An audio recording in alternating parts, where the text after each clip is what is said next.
একদিন এক যুবক বাদশার দরবারে গিয়ে বাদশাকে বললেন, হুজুর আমাকে একটি চাকরি দিন, একটি চাকরির আমার খুবই প্রয়োজন। বাদশা তখন তাকে জিজ্ঞেস করলেন, তোমার কেমন যোগ্যতা আছে রাজ দরবারে চাকরি করার মতো? লোকটি তখন বলল, হুজুর আমি মানুষ থেকে শুরু করে পৃথিবীর প্রত্যেকটা প্রাণীর মুখ দেখেই তার বংশ পরিচয় বলে দিতে পারি। বাদশা তখন মনে মনে ভাবলো, বাহ ভালোই তো, খুবই বিচক্ষণ ব্যক্তি, তাহলে তাকে একটি চাকরি দিয়ে দেওয়া যাক। বাদশা তখন তাকে তার ঘোড়া শালের প্রধান বানিয়ে দিল। কিছুদিন পর বাদশা তাকে ডেকে বলল, আচ্ছা বলো তো আমার ঘোড়া শালের প্রধান ঘোড়াটার জাত কেমন? লোকটা তখন বলল, হুজুর আপনার ঘোড়া শালের প্রধান ঘোড়াটার জাত ভালো না।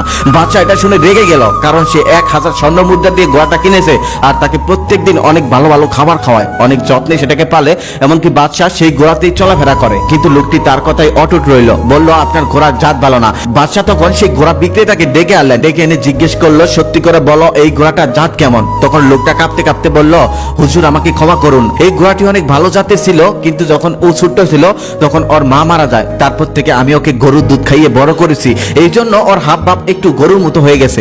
বাদশা তখন সেই লোকটাকে 100টা মুরগি উপহার দিলেন আর বললেন, তুমি কিভাবে বুঝলে এই ঘোড়াটার জাত ভালো না? তখন লোকটা বললেন, এটা তো খুবই সহজ ব্যাপার, কারণ ঘোড়ারা সাধারণত মাথা নিচু করে খাবার মুখে নেয় কিন্তু মাথা উঁচু করে খায়, আর এই ঘোড়াটা গরুর মতো মাথা নিচু করে খায়, এই জন্য আমি বুঝতে পেরেছি এই ঘোড়াটার জাত ভালো না। তার কিছুদিন পর বাদশা তাকে আবার ডেকে পাঠালেন, ডেকে বললেন, আচ্ছা বলো তো আমার রানীর জাত কেমন? লোকটা তো তখন পড়ে গেল বিপদে। লোকটা তখন বলল, হুজুর এটা কি না বললে হয় না?